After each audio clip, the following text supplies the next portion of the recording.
Good afternoon, colleagues.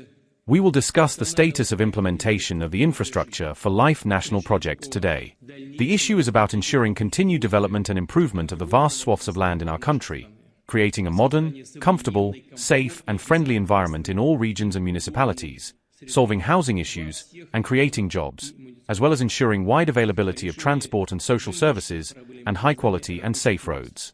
Supporting core population centers should contribute to bringing comprehensive solution to these issues. 2/3 of our people live in such centers. Such core centers, 2,160 in all, in conjunction with major metropolitan areas, will reinforce Russia's economic and infrastructural framework and thus ensure a more harmonious and sustainable nationwide settlement model. The development of core population centers will rely, among other things, on master plans which should clearly show what a particular city, a district center or a village will look like 6 to 12 years from now, describe upcoming changes in the socio-economic sphere, and list the infrastructure projects to be implemented. The constituent entities have already begun drawing up master plans. However, this document does not yet have a clear legal status. Work on the draft law in question is underway, but please do not delay it. Also, it is important to clearly show interrelations between master plans and general and comprehensive plans for developing territories. At this point, we risk creating a pile-up of duplicate and contradictory documents, which is clearly not a good thing. I would like to hear your thoughts about ways to deal with what we have on our hands now. Colleagues, it is also important to analyze today the state of affairs in the industries that are called to ensure the achievement of the Infrastructure for Life national project's goals. The construction sector has been making dynamic strides in recent years, and its capabilities make it possible to address ambitious goals.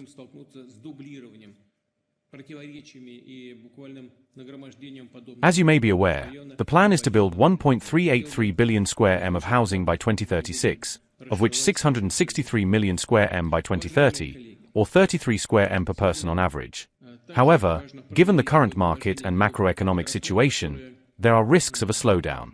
Nationwide, over 2,000 housing construction projects have been pushed 6 months back.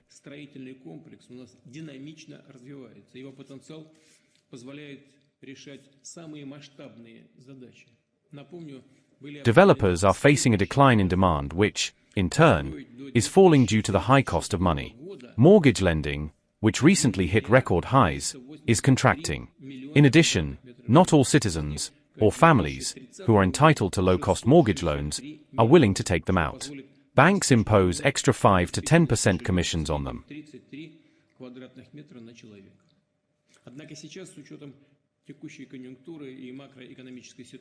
Things should be straightened out here, all the more so as the state provides banks with financial resources to help them issue such loans. The cost of bank project financing for construction companies is growing as well.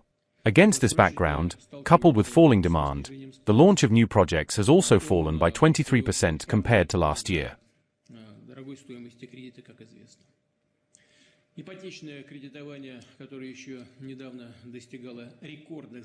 Developers' debts are mounting, which imperil sustainable business operations with prospects of them leaving the market altogether, which may lead to workforce cuts in the industry and make matters worse for the entire economy.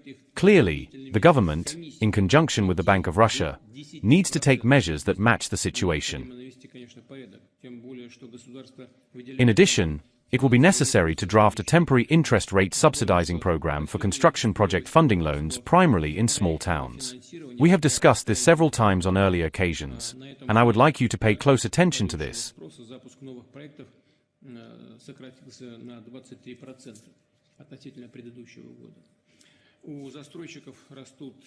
Because construction volumes are small, and they certainly need government support, with commissioning deadlines in small towns set for 2026. Private housing construction is what our citizens need most. Last year, 62.3 million square meters of private were built.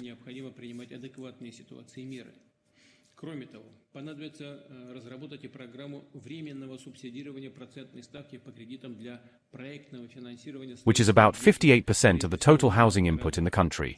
Our systemic solutions such as the dacha amnesty, social gas supply programs, road construction and renovation, development of the village first aid station system, and a clear procedure for connecting to power grids contributed to this.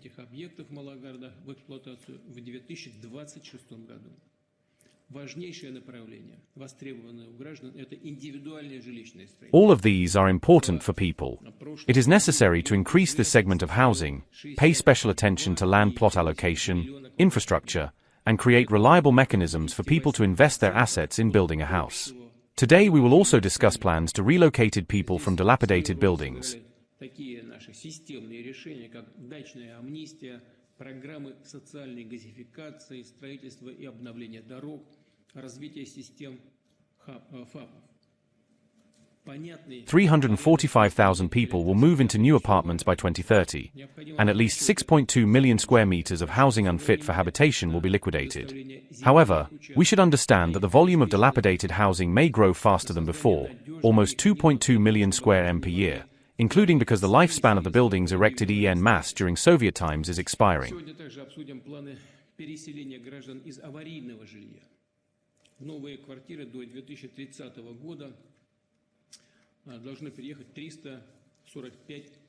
Of course, I would like to hear proposals on this matter, on how this problem is to be addressed. Colleagues, achieving the goals and targets that I have just outlined depends on the work at all levels of government. Regional teams have a special role here. What must we take up straight away? Requirements that are not included in federal legislation must be wiped off from the regional and municipal legislative acts. But there is a problem.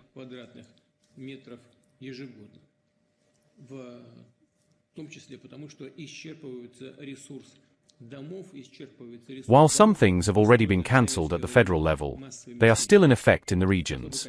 This just creates bureaucratic problems. The next area is utilities infrastructure.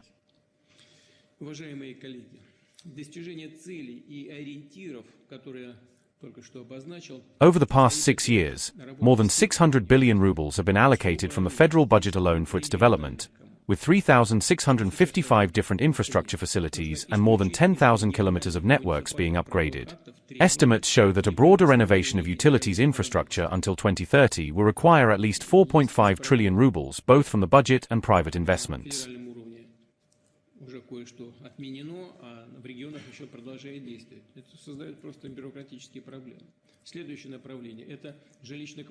The use of all internal resources and reserves of the industry must also be ensured, including for identifying risk zones and preventing emergencies. It is also important that clearer standards be set up regarding maintenance and repairs of blocks of flats. There are over 950,000 of them in Russia.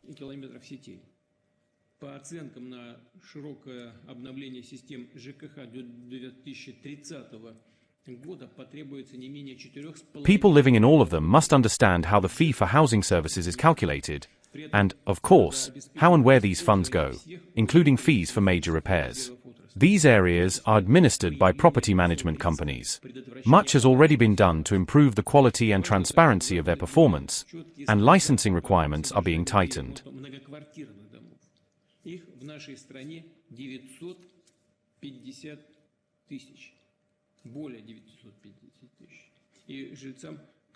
However, we must continue to monitor these issues, because these companies are directly responsible to people, and, in fact, exist thanks to their money. Colleagues, the name of the national project, Infrastructure for Life, has been formulated very accurately. All of its areas directly concern the needs, requirements, and interests of people.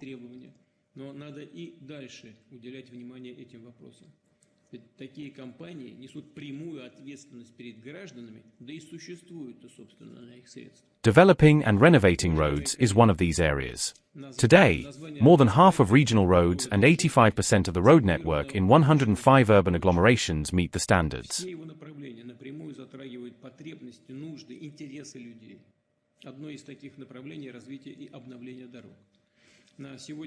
However, it is clear that road surfaces, especially in our climate, need constant repairing.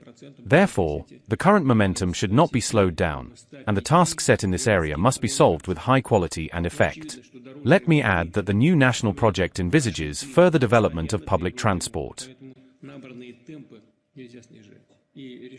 Задачи, поставленные в этой сфере, нужно At least 85% of the rolling stock and vehicles must be up-to-date, comfortable, environment-friendly and safe. Let's discuss these and other issues related to sources of funding. 5% машин должны быть современными, удобными, экологичными и безопасными для людей. Of course, various opportunities must be used to solve the problems I have just mentioned. Colleagues, work to create a comfortable living environment is already underway in the regions. Today, we have regions on the line where such infrastructure projects are being implemented.